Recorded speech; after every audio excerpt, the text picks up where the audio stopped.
Now your house becomes the school. You're not going to get funding, but look, do you want to sacrifice your children, or do you want to,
Well, good afternoon, everyone, and welcome to this week's Grassroots Education Advocacy Building Power series with me, your host, Zakiya Sankara-Jabar.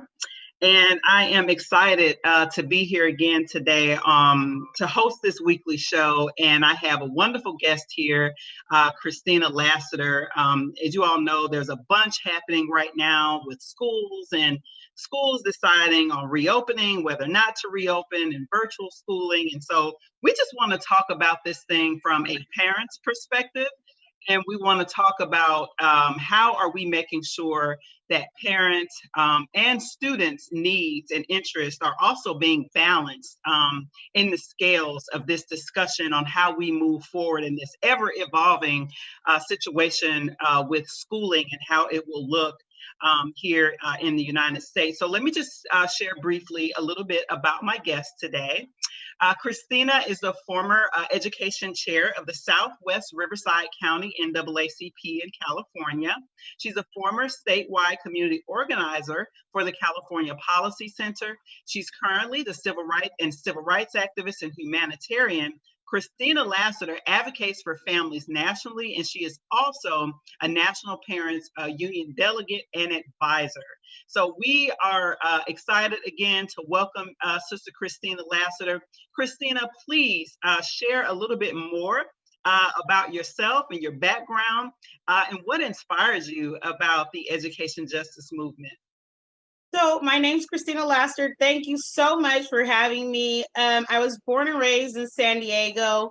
And as a child, I was a student of the early childhood education program where you could be 2 years old. If your parents worked and went to school, they could drop you off. And it was like a 6-to-6 program, right? And so that was the beginning of my educational journey. When I was in elementary school, I went to schools outside of my community. I was raised in southeastern San Diego, but I took the bus an hour and 15 minutes each way to a school in the wealthy, affluent neighborhood of La Jolla, California. Okay, at that time, that was my norm. Me going to school in La Jolla, California, I was the only Black student in all of my classes. That continued throughout my educational journey, but then I would always have to come back to the inner city and try to relate to the children that lived there. And, really there was a disconnect, to be honest. I lived around and among my peers, but me getting on that bus every day and coming back, really, I had a different life. My life in the daytime was surrounded by wealthy, affluent white people. I saw their parents. If there was a problem, they came up and paid for it. There were no dilapidated classrooms, no dirty carpets, no bad playgrounds. Everything was paid for. I remember we even had this real vast salad bar, right? And I remember hearing my friends talk about their school lunch and thinking, wow, maybe you could just come to school with me. But they couldn't. And so I went through this pathway of gate, cluster, magnet, AP. It was already set in stone. Once I went to that elementary school, my pathway was already set in stone. And so then I came back in high school because my dad said, Christina has a lot of book sense, but she ain't got no street sense, right? And so I didn't know what that meant. It didn't click to me. But I abruptly came back into the inner city in high school and not really knowing how to navigate through the social piece of that. I just was the nerd or class clown, whatever, to try to get people to like me, And when I started to look for college, I looked for a dominantly white institution. So what I did was apply to some of the best schools that you could do, that the white community, praised. And I ended up going to the University of San Diego. But prior to that, I have to share that at 15, because I did know how to navigate street life, I got a boyfriend and I ended up getting pregnant. So I became a teenage mom, which really shocked my family. Like, how does this smart child get in this situation. At 15, at 16, my parents legally emancipated. So I became really essentially a ward of the court, right? And I could not use my book sense in that realm. I couldn't use all of that book knowledge that I had in those AP courses to navigate through social systems. So I abruptly had to go in and try to figure out, how am I going to apply for welfare? What does this look like? How am I going to, get help with childcare, because I have one school year left? What am I going to do? So that was the time that I really began to self-teach, navigating through systems, making sure, I had everything I needed for me and my kid as an emancipated minor.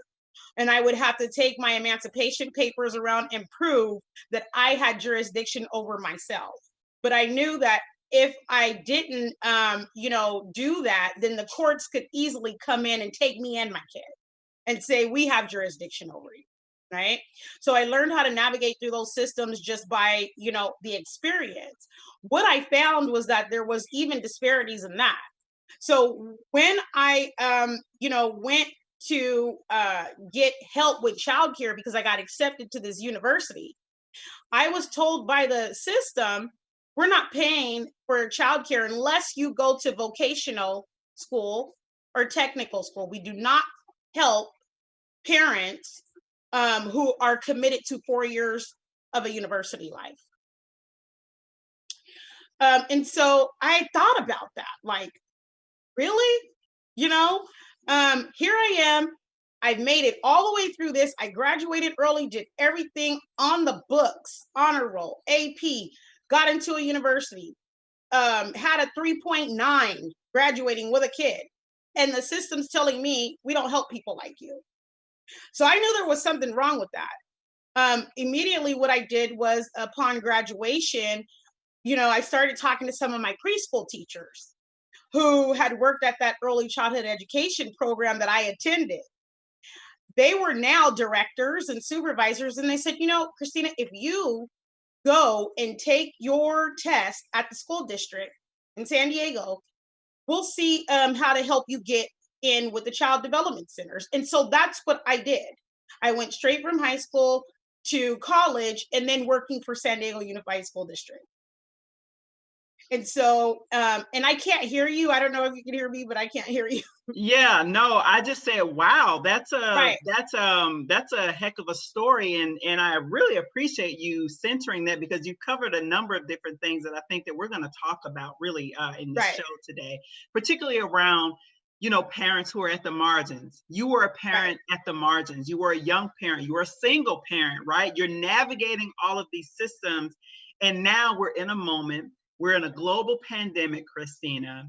We have school districts, who are dropping every day saying, we're only going to be doing online only, virtual only. So I can imagine right now, Christina, we have parents, including me. And I mean, I have a partner, I'm married, I have a husband, and I have support. But even me, I am feeling some anxiety about, how am I still going to work my full-time job? My husband works too. How are we going to continue to work and also educate our children and monitor that at the same time, right? Right. Who's like speaking up for what's really in the best interest of parents and families. And so for me, I feel like this is really a good segue for us to talk about this debate on school reopening and virtual learning.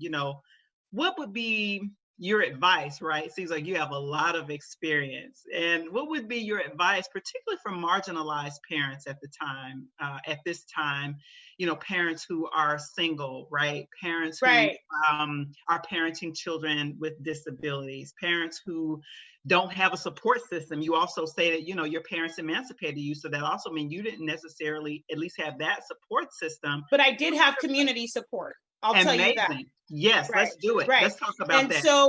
And so what ended up happening was that those preschool teachers embraced me, and the people that they were connected to did as well.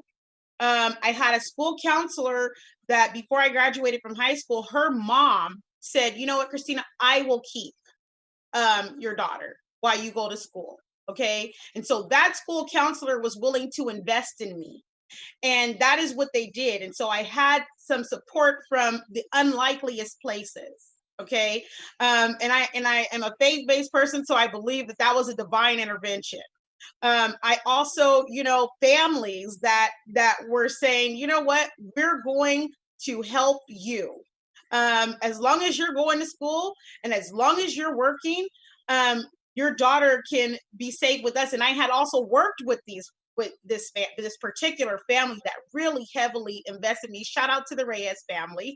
And so, it was just love that I got from the community, from grandmas and moms saying, no, you're doing, a lot, and we're going to help you. And those old preschool teachers that were like, we are going to train you about what this looks like, from the employee side. And so I went back and worked for early childhood education, and then I moved on to special education, did payroll for a while. But as I started to have more kids and build my family, I noticed that there's some problems, right? And as an employee of schools, I could just call my colleagues and say, hey, I'm keeping your kids safe. Keep my kids safe over there at your center or at your school. And it was easier because I got to work the same hours my kids were in school. I got the same vacations. I got everything that was, a benefit of being an educator, being a para-educator first. So that was okay. But it was when I left that scene that my eyes were fully open, right? I was no longer a part of the crew. I moved out of San Diego into Riverside County, and I started putting my children through the education system. And immediately, talking to the first 2 weeks, my daughter got called a nigger and was pulled down by her backpack. And I went there like I thought to do. And I said, you guys need to protect my kid. And you know what they did? They said, we're going to put her in a juvenile program. Wait a minute. What? Back up. What school district is this again? You have to repeat that. In the Lake Elsinore Unified School District. Wow. My daughter went to a school and she was racially hated. How old was your daughter at this time? 12 years old. This was middle school. Wow. 12 years old. And I said, you want to put my daughter in a juvenile delinquency program because they hate her? Okay. So because of my background in education, I said, disenroll my daughter today. Even the school sheriff told me I can't protect her from the racism because the kids learn it at home and we don't go into the home. I heard this is what the school sheriff told me. So I told them, disenroll my daughter today. I will educate her myself. And that's what I did. And so I found a charter school that had a homeschool program, and I began to educate her. My oldest daughter, who's now 26, graduated from a virtual academy. And then when I had my now 14-year-old daughter, I began to homeschool her as well. I found the dual immersion program in the same district, and I'm thinking, okay, added benefit language program, you're going to learn a lot, put her in. I put her in, and we didn't have a lot of problems. And I got to tell you about colorism, because my daughter that was 12 was really, really dark skinned. And my daughter that is 14, really light, hazel eyes. She was what they call their Angelita. I'm my little angel, right? Now, my son came in after her with my grandson. Same year, my grandson and my son entered the same school, same program, and they treated them like demons, okay? From kindergarten on, there was just this battle. You talk about little things. Hey, my son's diabetic. Here's this note. Can you accommodate his meals? I got fought over that. Hey, there's an allergy issue. Can you make sure that they're safe? I got opposed over that, right? And by the time I left there, I was meeting with what I call the Supreme Court. There was like 12 people, district representation, and I'm battling. Yeah, right. Battling. But what I noticed was there was this. And these are district schools. Yes. Public schools. Okay. Public school. But what I noticed was that everything was color coded. So you have Black boys treated the worst. Right underneath that, and then the darker you are, the worse you got treated. Okay. Then right underneath that are Black girls with regards to punishment. And then and then under that are all other demographics or races of boys. So they're treating our Black girls worse than they were treating other races of boys. That's consistent, right? With the data. That's consistent with every report about the criminalization, the adultification of Black yes. girls in schools. Exactly. And I said, this cannot be a statistical anomaly that I have 3 kids at one school and I'm having these issues. And if you guys treat me, and I have knowledge about the education system this way, shame on you for how you treat the other parents. So I started filing with the California Department of Education against their meals program. I started violating with OCR. It ultimately came to the point where I had to hire 2 attorneys and pull my kids out of that school. Okay. And out of that district. And then I went to a public charter school and we're doing fine. But the problem was that, I couldn't leave the other kids that I knew had to be in that situation. Some of them had suicidal ideology, ideations. I saw the punishment.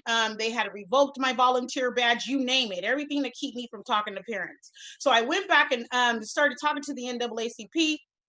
That's how I became the education chair. But then I started to create African-American Parent Advisory Councils, working with the county initiative for Black students.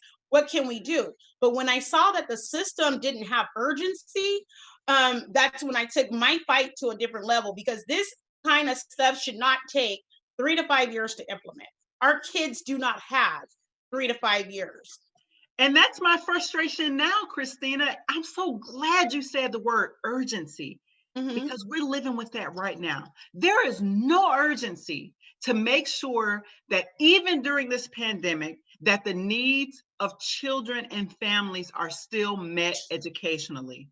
And I can't tell you how frustrated I am that we have this binary of whether to open schools or just do it online.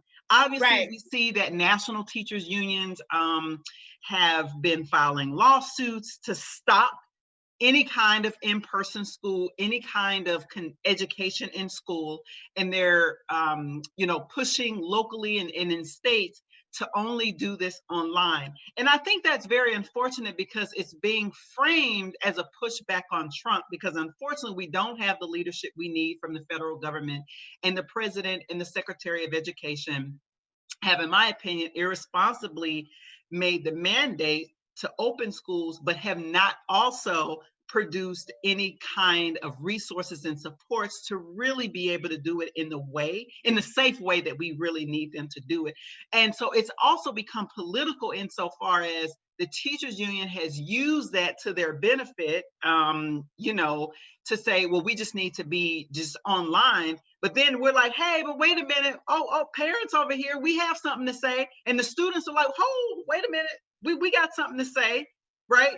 But no one is listening to the other stakeholders. Can you talk a little bit about, and I feel like we want to try to give some solutions to our listeners today, right, who are also like just upset, like, okay, I get it. I want to be safe. We don't want people to have to, work in an unsafe environment without the necessary, things to PPE or whatever to keep them safe. But at the same time, we also can't have what my colleague, Chris Stewart, calls a data vacation, an accountability vacation. We still have kids to educate. What's your advice on that? And the lack of urgency. The thing that I started empowering parents around was how to question the measurable outcomes around the ADA. Okay. You're getting money, and I want to know, how are average daily attending Black students being educated? And I better see some measurable outcomes, and I'm not talking about 1% a year of increase, right? And then also to really insert their voices in battle for that Title I parent empowerment piece. Nobody has a monopoly on what was created through Title I. And the local districts do not have the ability to usurp what has been federally instituted. So teaching parents will first of all, I want you to question what is happening with the average daily attending Black student. I'll tell you, they'll throw every other category at you, like, oh, we don't have a silo for that. We don't have a category for that. Yeah, but as ADA says, you're supposed to educate my child.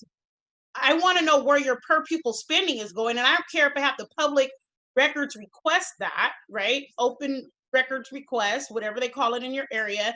I need to know how you're engaging Black families and students to make sure that you have your per pupil spending going in the right direction, and that ADA that you're getting, I need to see measurable outcomes on that. Okay. Now, I will tell you, though, that Tell it takes the audience, for people who may not know, what does ADA stand for, please? Average daily attending students. So we have compulsory attendance, right?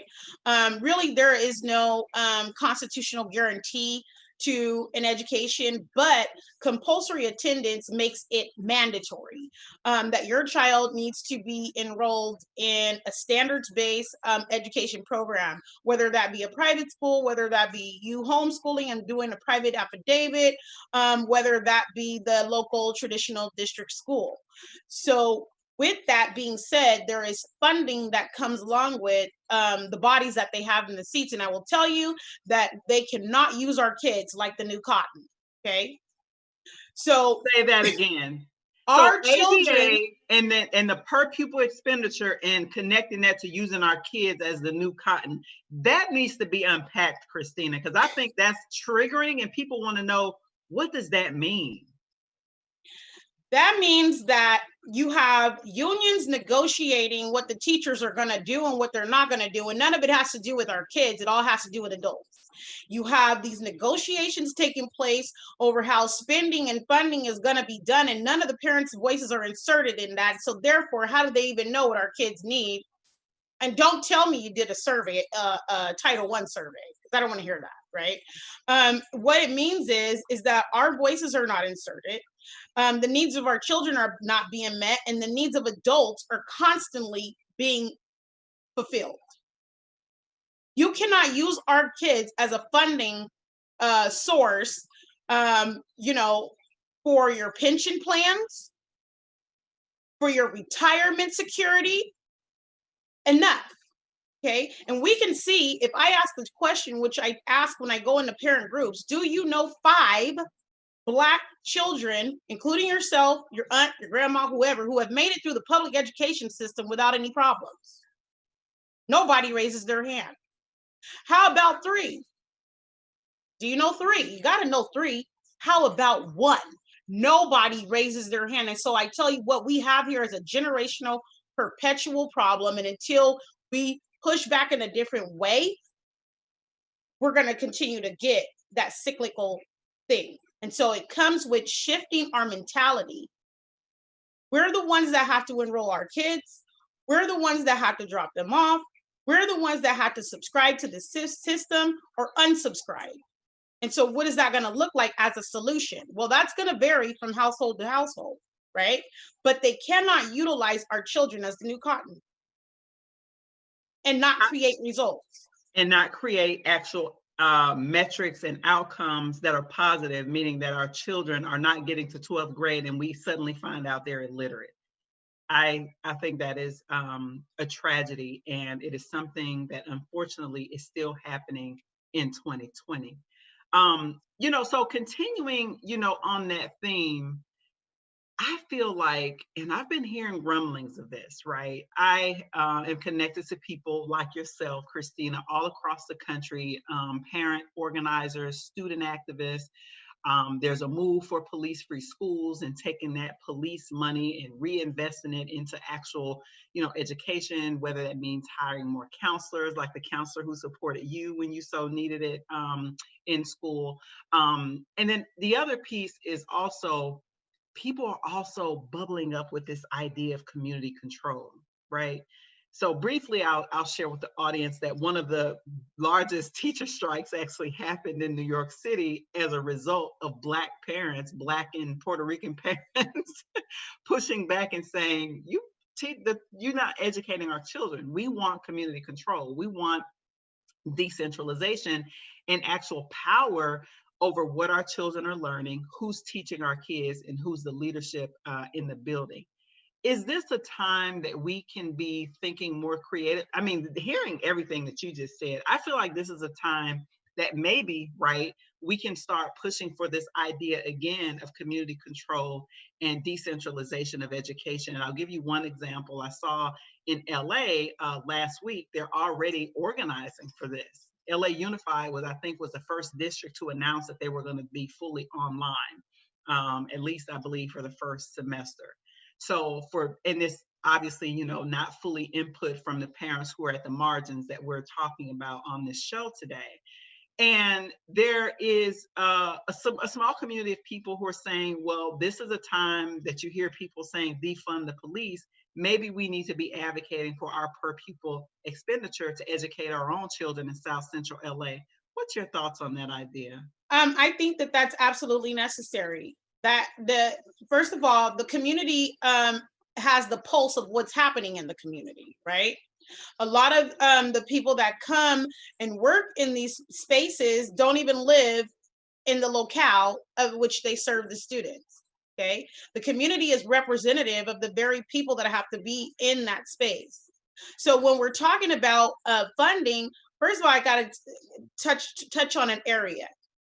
You hear a lot of terminology talking about trauma-based whatever, right? But how are you going to de-traumatize the kids when you're the trauma? Okay, so that's not going to work, and I don't want to hear it until we have cultural congruence with ethnically matched providers, meaning people that look like our children that are qualified. And don't say you can't find any qualified people, because I know a whole bunch of them that are overqualified and still can't get the job, right?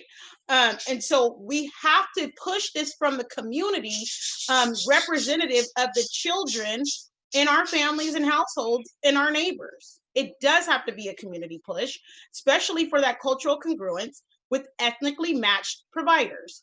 I don't want to hear about trauma-based or trauma-informed teaching from the same 80% of white teachers that are traumatizing our kids. That's right.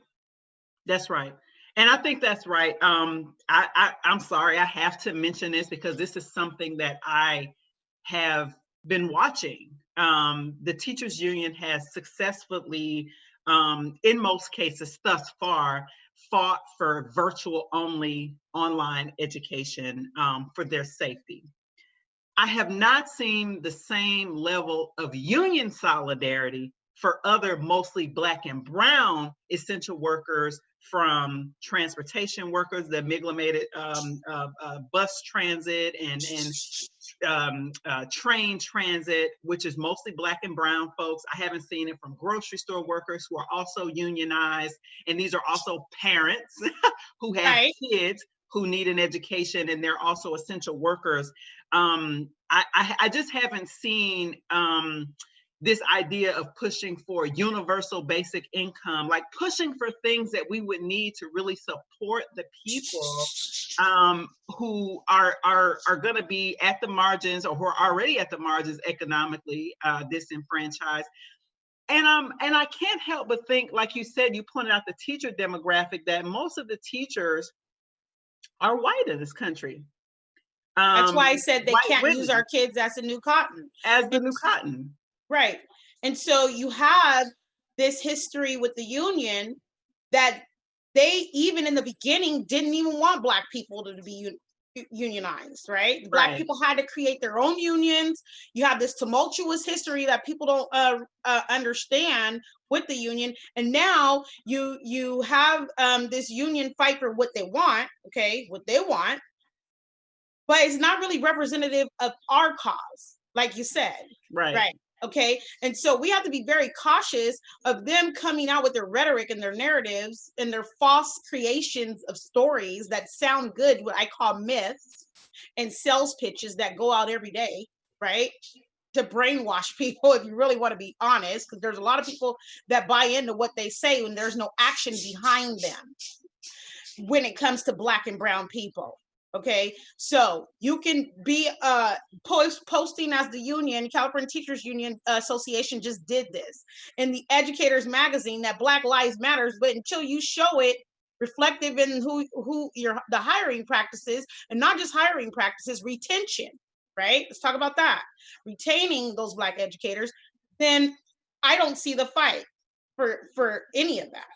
What I do see is that when they need our votes, are us to help protect the union, then all of a sudden we matter. Got to be careful with that, right? All of a sudden there's this heightened awareness around what's happening. But any other time you look and you don't see it. And so it's not really in their mind or conscious to do it. And what they're utilizing is what I call Machiavellian politics. Explain that. Machiavellian so what politics. Machiavellian politics is basically saying that the ends gonna justify the means. So if we gotta go and get a couple Black folks and help them to believe this story and sell it, as long as we're protecting our pensions and our union, then we're gonna do that, right? And there's no heart for really true change. There's no heart for really what's best for the kids. It's all about self-protection. Systems are self-healing, self-protecting. They recycle and they do it very well. We as a community have to become just as fortified, just as protecting, and not allow for people to come in and do these things. Right. No, I think that's right. And in terms of, I guess if you are hearing from parents, I know you have a pulse on parents with your work with National Parents Union, and also in the state of California, you've organized parents all across the state. What are you hearing from them? Are you hearing anxiety? Are you hearing, just what are you hearing from parents around the country and in California about what's happening with what, if their kids are going to be educated at all in the fall? So basically what's coming out to parents is a very vague statement of, we're all going to be distance learning, not really a truth in reporting on the time frame. Okay. And, I really think that they knew, but they did it very tactfully when all the kids were still enrolled. Okay. When the parents were at the really, really point of 1 to 2 weeks before school starts. And really didn't have time to research or look for viable options. But what I need parents to understand is that the traditional education system, as you know it, has already been disrupted. Okay. So therefore, we have to shift our mentality into what are we going to do to best serve our children, because the interest of our children is not in their best interest. Parents are confused about how long are we going to distance learn? Is this going to be all online? Is it going to be virtual? How are we going to accommodate children with IEPs?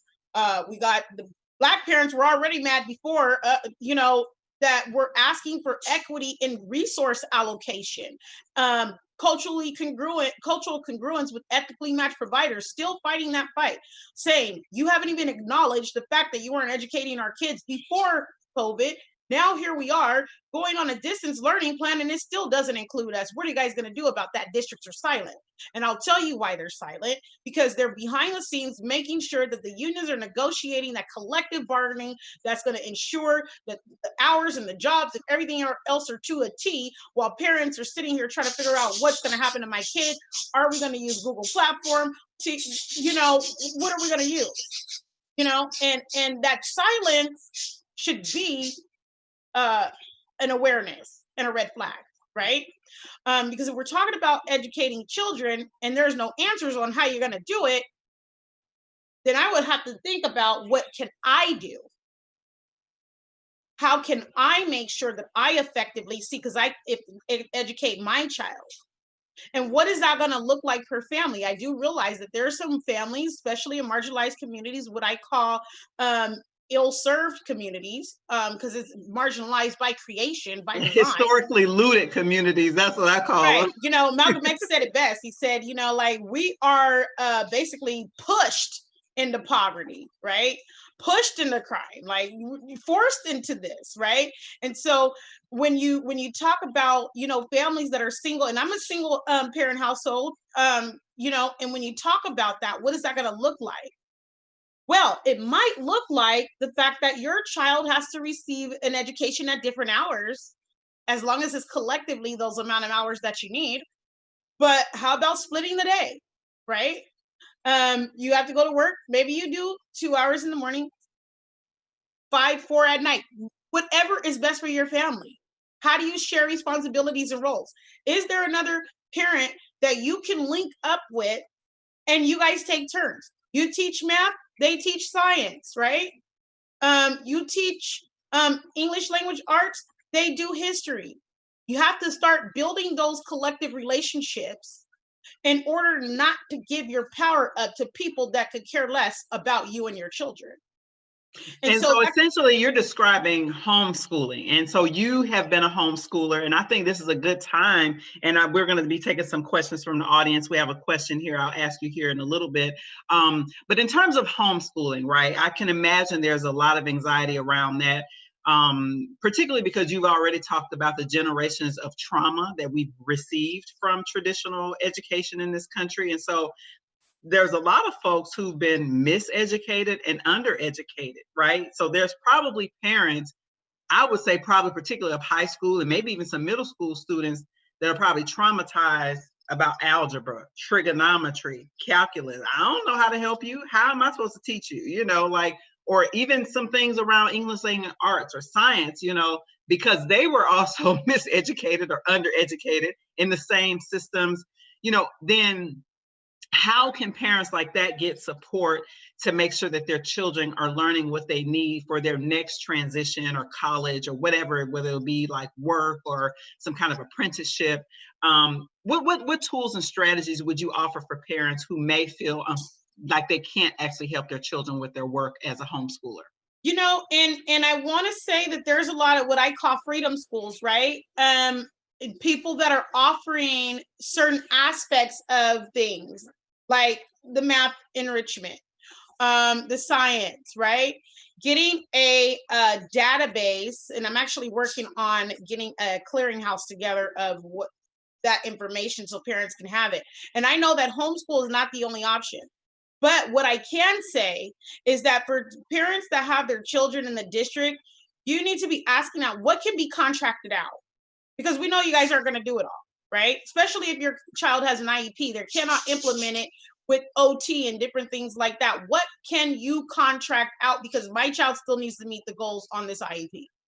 And it's your obligation to fund that because you're receiving the funding to do that. Also, I think that it's a great opportunity to utilize this virtual distance learning to bring in more Black teachers, right?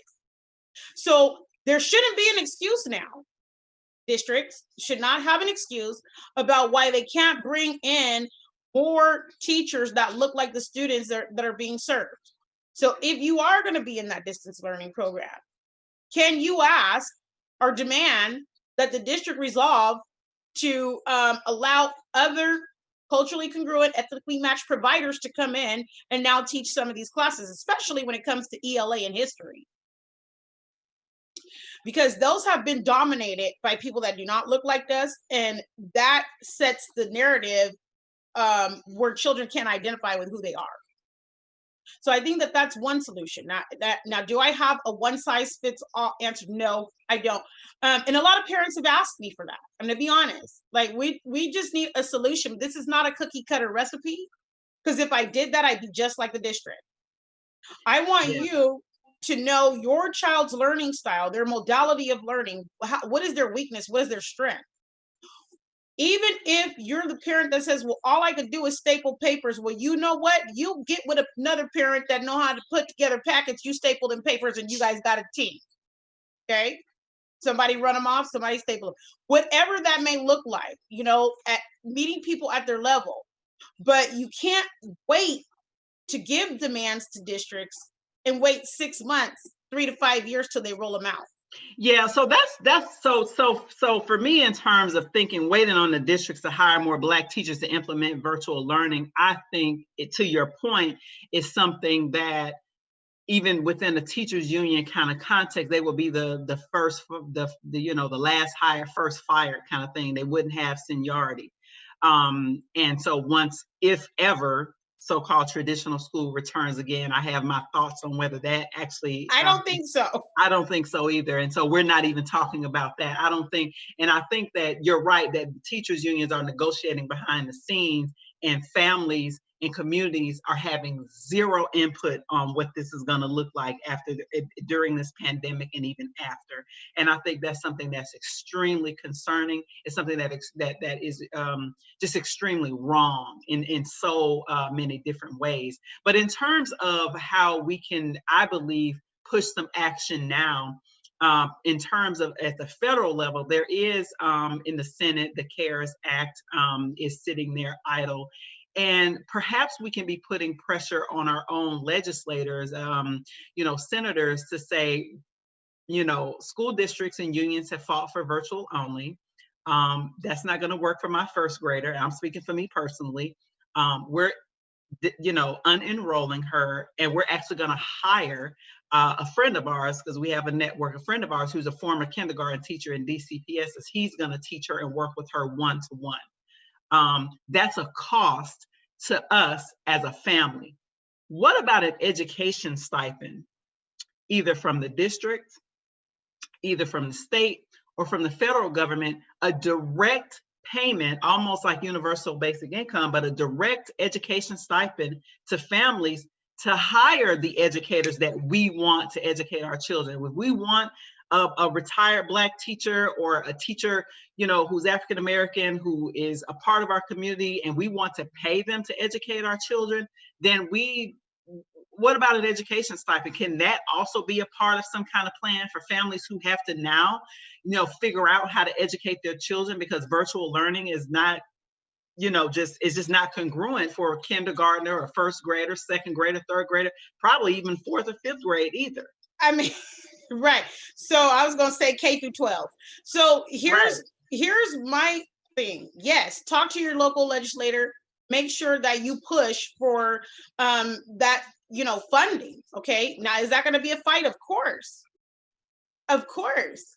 They've been able to spend public money that don't belong to them in whatever way they wanted to. Now, one thing I can say is that if they could roll out PEBT cards, pandemic EBT cards, that gave an allotment for food, why can't you do the same thing to put the funding on the cards and send to the parents, the same parents that you sent the pandemic food stamps to, okay? And that's not asking for a favor. That's taking the public dollars that are intended to educate and give results, outcomes, in the hands of the parents who are now formally educating, and that's the way it can look. It's that simple. Is it gonna be something that they want to do? The unions are very powerful. It's not something that they want to do. But I believe that region by region, community by community, we could push for action to change in that area. Whether it's a spending account, whether they put it on a pandemic EBT card, I don't care. Get the funding in the hands of parents. And I think we should be pushing our local assembly, Senate, with legislator to do exactly that. Okay, there's a period of time, and I know what they'll say is, well, you know what? We'll just push for them to come back to school, right? That's what that pushback's going to look like. Like, we'll just get them in the school building. But parents are changing their minds about the way to do education. That's right. That's right. And so I think that since we're changing how we're doing education, and we have powerful teachers union who only want to do it online, I think it's only fair to hear from parents and students about, wait a minute, this is not working for my family, although you're still getting the funding from the property taxes that we're paying, and you're making decisions not including the voices of the people that's paying your salary. So let's go ahead. We're in the point of the program now. This has been a very enlightening conversation. I really appreciate you bringing all your level of expertise to this audience today. So one of the first questions that we got from the chat is basically asking, is it possible to have an IEP assessment completed before school starts? I guess for them that starts on 8/31/2020, and how will the IEP assessment look like for virtual learning student? That's Okay, so and I just did a show about this yesterday with a special education attorney too. So I would definitely, for them to have more in-depth information, they can go back and look at that. But yes, you can request an IEP assessment be done. However, it has to be done within a reasonable time. And so right now would be a good time to get that into the 30 or 45-day window if your district is already open, right? Because the district does not have to assess for IEPs during the time that they're on school break. Okay, so you want to make sure that you put that in writing and you keep that paper trail. Now, for those parents that have their annuals coming up, maybe their 504 addendum meetings, whatever that may be, you really need to be asking how to contract out those services and supports to outside agencies. Okay, if that's speech, language, pathology, services, if that is cognitive auditory processing deficit services, whatever they used to receive, whether even if it's counseling. I had students that were ED, right? I don't know if they use that terminology anymore. Sorry if they don't, but if those services are required, you need to put in writing that you want to contract. First of all, how you need to ask the district, how are you preparing to provide services for my student to meet this goal? Okay. What is your supports going to look like? How are you prepared to do it offline? My grandson's autistic. He can't spend the whole day on a computer. That's ridiculous. Easter SEALs had to come in and provide services, right? So start looking for some of those other organizations, so you don't have to wait, like Easter SEALs, like other programs that you may have in your area that can provide some of the services that your child with a disability has. Are these groups still providing services in the homes during the pandemic? Yes. So whereas that's interesting. So they're providing services during the pandemic, but we can't have school. Okay, go ahead. I know people that are going into homes daily to do occupational therapy, physical therapy with children with disabilities. The parents had to go to their medical providers and demand that their occupational therapy or their physical therapy be done through the medical health professionals. Some parents had to go to their mental health providers and request some of those mental health services be provided in the home to their children while the district can't roll them out. Okay. And it's not that they can't, it's that they don't want to, because this requires a conscious, intentional plan to serve the kids and a heart condition to do so. So I'm saying that parents, you need to be requesting that those services be contracted out. Whatever goals your student needs to meet, that they be contracted, ask the district how they're going to do that. And you do not have to pick off of their lists. Right. Now, if you have a problem with this, if they give you a problem, then guess what? Your child is federally protected. It cannot usurp the federal rules and regulations around special education. Then you have a lawsuit, period. Keep track of everything. Okay. You can, find out more information. This is a lot. Special education is a lot. It is. And so, they can contact me, Christina at npunion.org, and I will definitely go into depth about that question more. Yeah, no, I think that's very in depth, and you're right. The IEP 504, that's a deep tunnel that I think you can get into, and lots of times parents will need lawyers and other advocates to really help them navigate all of that.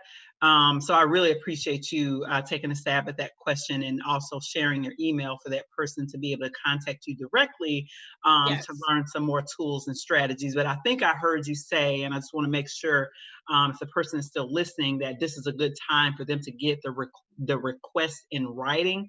Yes. Out the door. Right. They can get that, although opens up that 30 to 40-day window for them to be able to get that information, to get the ball rolling on the process. Right. So, and make sure that you get a notice back that they ask for you to sign to assess your student, right? So what they're going to do is send packets and their questionnaires. You're going to answer those questionnaires. You guys are going to begin the process. But again, if you don't get a response, you need to make sure that you're watching that timeline.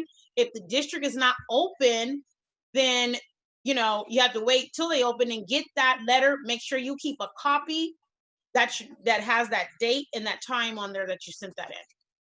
Right. Okay. That's even better. So yeah, they need to keep a paper trail. Yes. So do you recommend that they send emails? Emails are legal documents, or do you recommend that they send like certified letters or tracking on letters? With special education, I did 3 things. I sent emails. I then walked in to the district and had them timestamp date. Districts are open, their buildings are still open. Timestamp date, my letter I'm giving you. I also emailed it to you. Okay. And then I took it to the school principal where my grandson was going. That way, all of y'all have a copy. Okay. Right. Putting everybody on notice. Right. And so that's what I did. I would email it because that was my verification. And I didn't just email it to the principal. I emailed it to the director of special education, the principal, and whoever their administrative assistants were. That way, everybody has this information. And I made sure that I CC'd one of the superintendents as well. That's very thorough. And I think that's something that hopefully parents, if they're listening, they should know that all of that information is public information and that they can find those emails on district websites. So that's good information. And so one other question here that we have from the chat on Facebook is, I think this came when we were talking about an education stipend. It says, will the government pay the cost or reimburse you to the cost to educate your child? And I think that's the fight, right? I think that what we were saying, or at least what I was proposing, is that if how are we inserting our voices and our needs for our children and what we think as parents is best for our children if we don't have access to the full education opportunities that districts are being paid through taxes and other funding mechanisms to offer to children? How do then, if the responsibility is now on parents, then where is the support for that? And how can we be advocating, like you said, the pandemic EBT card? Where is the pandemic education stipend? That's the fight, right? So yes, and some things we don't have to reinvent the wheel on, right? And so there are currently, I believe, 5 states that already offer educational spending or savings accounts, Arizona being one of them. Looking at the way that they did that, you would be able to take that and then take it straight to where you're at and say, look, this is what we want. And yes, it is going to be utilized for educational purposes, right? They get a debit card that they can utilize for spending for educational purposes, and looking at how to do that and modeling it and pushing from the community side. Can you name the 5 states? I know Arizona is one. What does that look like? The educate. So parents actually get a debit card like they do for food stamps for education? Yes. And so wow. Vicki Auger has some writings about this, and you can look her up. And she has a lot of information. I've met her and heard her speak about this before and how feasible it really is, right? And so it's really interesting to me how it's not looked at in other places. The other states, and I would have to look them up because I don't know right off the bat. It's okay. But I did the Arizona study, but I noticed that I think Florida may be one of them. I'm not really sure, but I believe that was on that list. I got to look that up. So don't quote me on that, but I know Arizona does. But really asking for the budgetary, the resources to be allocated differently. That's what we need to be talking about. How can we push the legislature to make sure that education is funded differently, and that the accountability is, in different hands?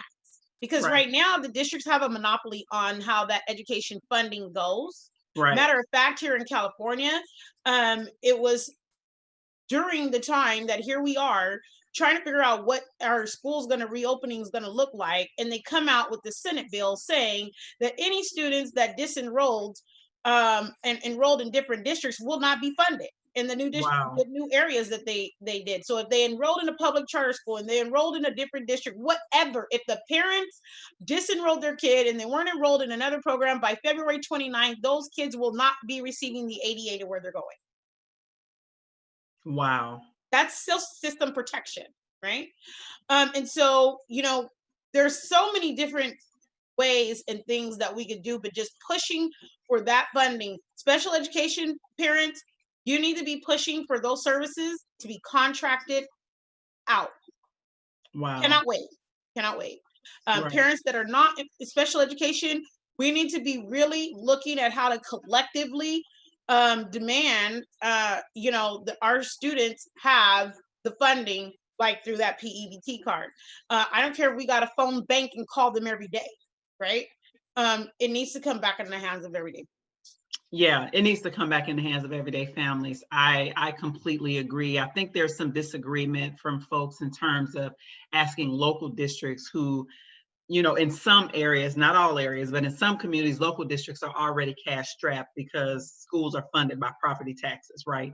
So in some districts, people are saying, well, we may not want to ask for the per pupil expenditure in districts who are already cash strapped, but there's so many buckets of funding that it could be tapped to make sure that parents have some kind of education stipend. I think that in terms of at least you and I and our organizations really like moving forward in terms of thinking about how creative we can get, it would be great to know those 5 states, to know like what's in the actual like language of what the stipend, like the stipulations, how parents access it, for homeschooling or whatever. But I think you're right in terms of not reinventing the wheel. If we already have some kind of template out there, it could be even perfected, even on the national level. In terms of barriers, and I know and Vicki Auger has a book that does just that, of how that can be done. And I will share that book with you, okay. And so that you can share that out. Okay. Really. And so, the thing is, though, if we wait for them to have enough money, they're never going to have enough.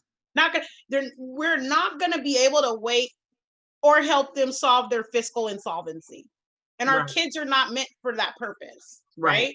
And so now is the time, while this whole traditional system has been disrupted, to be there inserting our demands and our voices and making sure that those local elected representatives now, are listening to your voices, because you elected them. And even if you didn't, they still serve.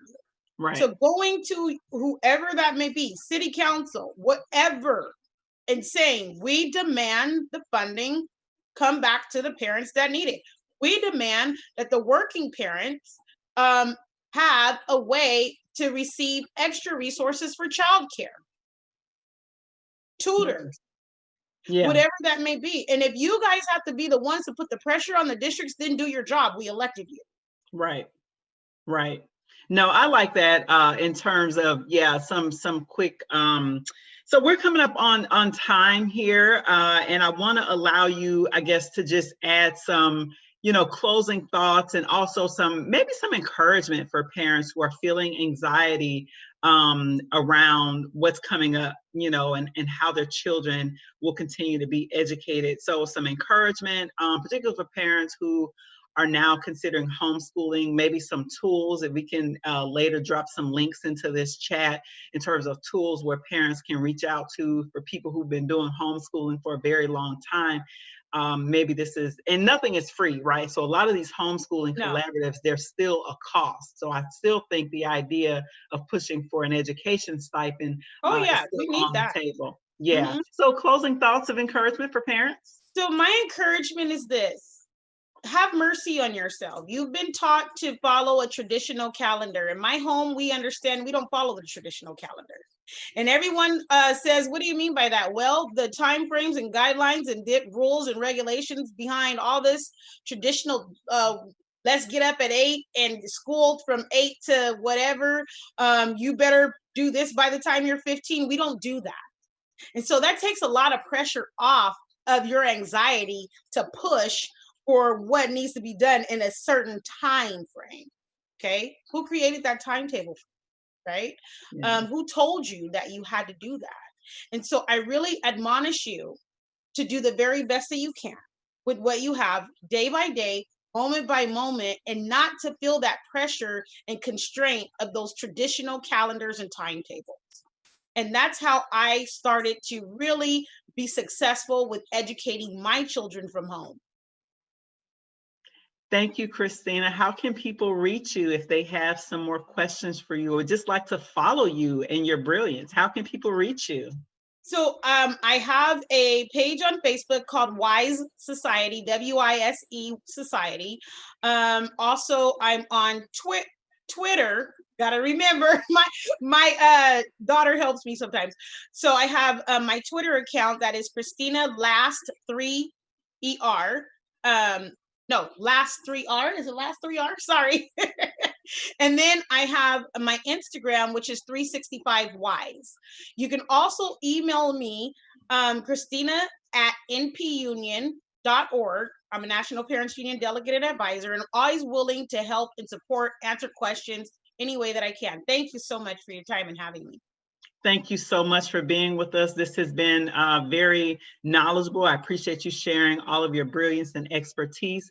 And for our audience, please join us next week. We will be inviting our colleagues from the Education Justice Alliance based in Raleigh, North Carolina, Director Letha Muhammad, and also her organizing director, Fernando Martinez. And we will be leaning into what I believe is an important conversation around Black and Brown solidarity in the education justice movement. And so they will be sharing with us their philosophy, how they do their work, and how they're building that Black and Brown solidarity in North Carolina for education justice. So we hope that you join us next week, same place, same time, Wednesday at noon.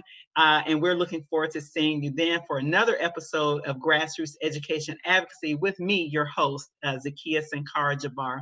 Thank you. Have a good afternoon, everyone. Goodbye.